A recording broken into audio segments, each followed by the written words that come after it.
Hello guys, কেমন আছেন সবাই? আশা করি অনেক অনেক ভালো আছেন। সো আজকে আবারও চলে আসলাম নতুন একটি ভিডিও নিয়ে। সো আজকে আমরা বিল্ড করতে যাচ্ছি কোরাই 312 জেনারেশনের পিসি। এই পিসিটা আমরা নর্মাল কাজের জন্য ইউজ করতে পারি।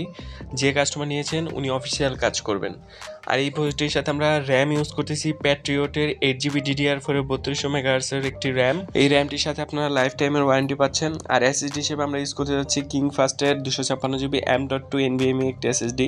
এই এসএসডিটার সাথে আপনারা 3 বছর ওয়ারেন্টি পাচ্ছেন। M.2 NVMe কিন্তু নর্মাল এসএসডির চেয়ে অনেক বেশি ফাস্ট হয়। আর মাদারবোর্ড হিসেবে আমরা ইউজ করতে যাচ্ছি গিগাবাইটের H610MK DDR4 এর মাদারবোর্ডটি। এটার আরেকটা ভেরিয়েন্ট হয় যেটা DDR5 মেইনলি বর্তমানে গেমাররা ইউজ করবে।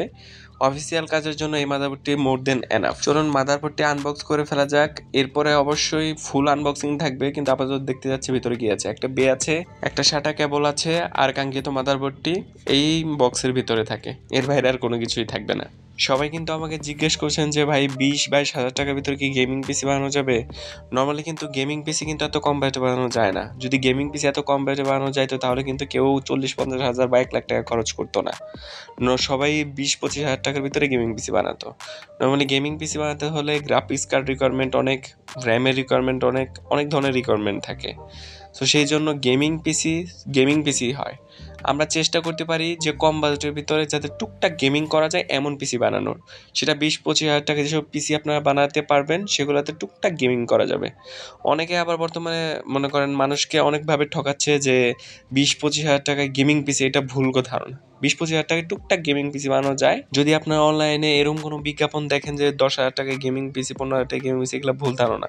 এসব অফার কেউ করলে 100% শিওর হবেন যে সেটা কোন জেনারেশনে পড়েছে। যদি ফার্স্ট জেনারেশন কোরাই 7 হয় তাহলে তো ওটা দিয়ে গেমিং করা যাবে না। সো এইভাবে আমাদের কেয়ারফুলি সবকিছু মেনটেন করে তারপর পিসি বিল্ড করতে হবে।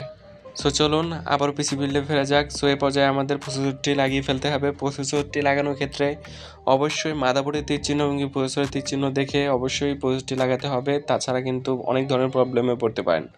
সো তারপর আমাদের র্যামটি লাগিয়ে ফেলতে হবে। র্যামটি লাগানোর ক্ষেত্রে দুই পাশে দুইটা লক থাকে, লকগুলো খুলে তারপর র্যামটি ঠিকমতো বসিয়ে দুই পাশে দুটা চাপ দিলে কিন্তু র্যামটি বসে যায়। তারপর আমাদের এসএসডিটিও লাগিয়ে ফেলতে হবে। এসএসডির ক্ষেত্রে গিগাবাইটের মাদারবোর্ডে লক থাকে, এখানে স্ক্রু থাকে না। প্রথমে আমাদের লকটি খুলে ফেলতে হবে। লকটি খোলার পরে সুন্দর করে র্যামের মতোই এসএসডিটি গ্যাপ মতো বসিয়ে তারপর লকটি লাগিয়ে দিলে কিন্তু M.2 NVMe লাগানো একদম কমপ্লিট।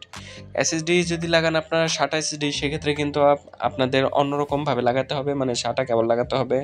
আবার পাওয়ার সাপ্লাই থেকে পাওয়ার কেবলটাও লাগিয়ে নিতে হবে। NVMe এর ক্ষেত্রে এসব কোনো কিছুই করতে হয় না। পাওয়ার সাপ্লাই হিসেবে আমরা ইউজ করেছি পিসি পাওয়ারের 200 ওয়াটের পাওয়ার সাপ্লাই। এ পর্যায়ে আমাদের মাদারবোর্ডটি লাগিয়ে ফেলবো। আপনারা দেখতেই পাচ্ছেন আজকের ভিডিওটা অনেক শর্ট হয়েছে, কারণ আমার কাছে সময় অনেকটাই কম ছিল, সে কারণে একটা লং ভিডিও বানাতে পারিনি। সো আজকের মতো এই পর্যন্ত। আপনারা দেখতেই পাচ্ছেন যে আমাদের ক্যাচিংটাও ভালোভাবে দেখাতে পারিনি। ক্যাচিং এটা আমরা ইউজ করেছি ওভর G1 ক্যাচিং। এই ক্যাচিংটা ছোটোর ভিতরে, কম বাজেটের ভিতরে অনেক ভালো একটা ক্যাচিং। সো আজকের মতো এই পর্যন্তই। সবাই ভালো থাকবেন, সুস্থ থাকবেন।